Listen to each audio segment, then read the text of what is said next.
Three decisions decide 90% of your wealth, not your job, not your intelligence, not how hard you work. Right now, millions of capable people are doing everything right, yet staying broke and stuck. It's not luck. The truth is, you are already making these three invisible decisions and don't even realize it. You are quietly locking yourself into a lifetime of paycheck anxiety. In this video, I'll expose each decision and show you the exact mistakes people make so you can flip the outcome. Miss even one, and your wealth collapses. Delaying this video is the most expensive mistake you'll ever make. We're starting at number 3, because this is the foundation everything else sits on. Let me be crystal clear. Without nailing this, the other two decisions are almost meaningless. This is your financial engine, and most people are unknowingly running it on fumes. From the moment we learn to tie our shoes, society whispers a promise: seek comfort. Comfort looks like that steady paycheck, a safe harbor. It's the predictable 9-to-5 schedule, rinse and repeat. It's the illusion of a worry-free life. But here's the brutal truth, the hidden cost of comfort. It doesn't just promise stability, it guarantees a predictable ceiling, a cap on your potential, a lid on your dreams. You trade true freedom for a perceived sense of security that is, in reality, incredibly fragile. Now, on the other side of that coin, we have ownership. Ownership isn't just a word, it's a power move. It means equity in something bigger than you. It means owning a piece of the pie, businesses, real assets, intellectual property. You need to see this stat. The median net worth of a homeowner isn't just double or triple, it's often 40 times higher than a renter. 40 times. Why? Are they all financial geniuses? Absolutely not. It's because ownership is a built-in wealth accelerator, a forced savings mechanism that constantly pushes you forward. When you punch a clock, when you rely solely on a salary, you're not just trading hours for dollars. You are renting your life, 1 minute at a time. The moment you stop working, the money stream dries up. Poof! That, my friend, is not security. That is financial quicksand. But here's where decision number 3 truly gets cunning. The moment you get a win, that big promotion, that hefty bonus, you hit the crucible moment. You are faced with a seductive question. Will you upgrade your lifestyle or upgrade your freedom? This is the lifestyle inflation trap, a silent killer of ambition. Choosing bigger car payments, a fancier house, or expensive new habits feels incredibly rewarding now. It feels like you've made it. But that is a cruel, cunning lie. You're not just buying things, you're buying a thicker set of golden handcuffs, tightening the grip on your future. The truly wealthy don't use new money to buy trinkets and toys that depreciate.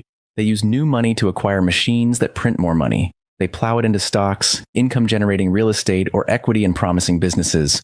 They understand the game. So decision number 3 isn't just about money, it's about your mindset. Will you choose the immediate, fleeting comfort of a shiny new lifestyle, or the profound, liberating comfort that comes from owning the system itself? The choice is yours.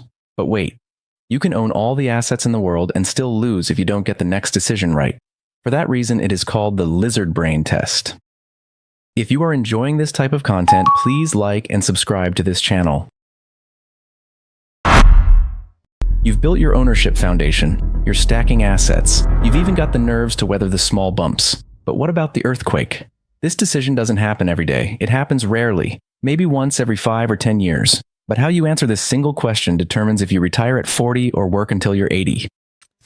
The question isn't if it will happen, it's what do you do when the world feels like it's ending? Let me paint a picture. It's 2008 or it's March 2020. The headlines are bleeding. Your portfolio drops 30%. You see $10,000, maybe $50,000 vanish from your screen in weeks. Physiologically, your lizard brain kicks in, screaming, run, sell, protect yourself. This is when fear is loudest, most compelling, and most dangerous. And here's the tragic part. This is precisely where 90% of people make the biggest mistake of their financial lives. They sell everything. They lock in the losses, desperate to stop the pain, choosing the immediate illusion of safety over long-term prosperity. But here is the twist. History tells us a different story. Those who panicked and sold in March 2020 missed one of the greatest wealth transfers in history. The market rebounded faster than anyone predicted. Studies show that if you miss just the 10 best days of the market over a 20-year period because you were sitting in cash, your returns get cut in half. Think about it for a second. Half your wealth gone just because you tried to outsmart the fear. The decision is simple but uncomfortable. Stay invested or run. Wealthy people view a crash as a sale. When Louis Vuitton goes on sale, people line up around the block. When the S&P 500 goes on sale, people run away. You must decide now while you are calm what you will do when the storm hits. Because if you wait until the storm hits to decide, you will make the wrong choice. Those who panic lock losses usually regret it later, while those who hold on give their money time to recover and compound exponentially. So you have the assets, you have the nerves of steel. You should be rich, right? Wrong. There is one final variable, an invisible gravity that pulls even the smartest investors back down to earth. The big reveal. Not a market crash, not a comfort trap. An invisible force quietly determining your destiny. Most treat personal finance like a solo sport. You against the world. That's a dangerous delusion. Your wealth is contagious. Literally. You set your ideal wealth temperature, but your inner circle, your spouse, your best friends, your mentor, they are your living, breathing financial thermostat. They are constantly adjusting your financial reality. The question no one dares ask, is my circle making me broke or pushing me to prosperity? Harsh, but the data is undeniable. Research from the Journal of Financial Planning shows spousal financial alignment is a stronger predictor of financial satisfaction than income itself. If you're a builder, compounding money, investing relentlessly, but you marry a spender, you're trying to fill a bucket while someone's drilling holes in the bottom. Same holds true if your spouse is too cautious to take risks, tries to always hold on to money and crippled by fear. It's also about your friends. This is ambition gravity. That same NBER study found if peers participate in the stock market, you're up to 34% more likely to invest. Each high-earning friend can add 1 to 2% to your own income potential. If your friends blow $500 weekly at the bar, that's your normal. If they discuss real estate deals or side hustles, that becomes your normal. So, the ultimate decision, the foundational choice, is this. Who do you allow into your most sacred financial circle? Marry a builder or educate your spouse on money matters. Your money compounds. You don't have to dump friends, but the truth stings. If you are the smartest, richest, or most ambitious person in your room, you are in the wrong room. You need a wealth tribe, a circle that pulls you up, challenges your limits, and celebrates your financial growth, not an anchor dragging you into comfortable mediocrity. This isn't just about who you like, it's about who you become.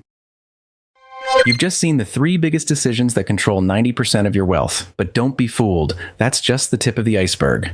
In this video right here, I expose shocking money secrets the rich use, their hidden playbook of unspoken rules and strategies. Click right here to put the power back into your hands.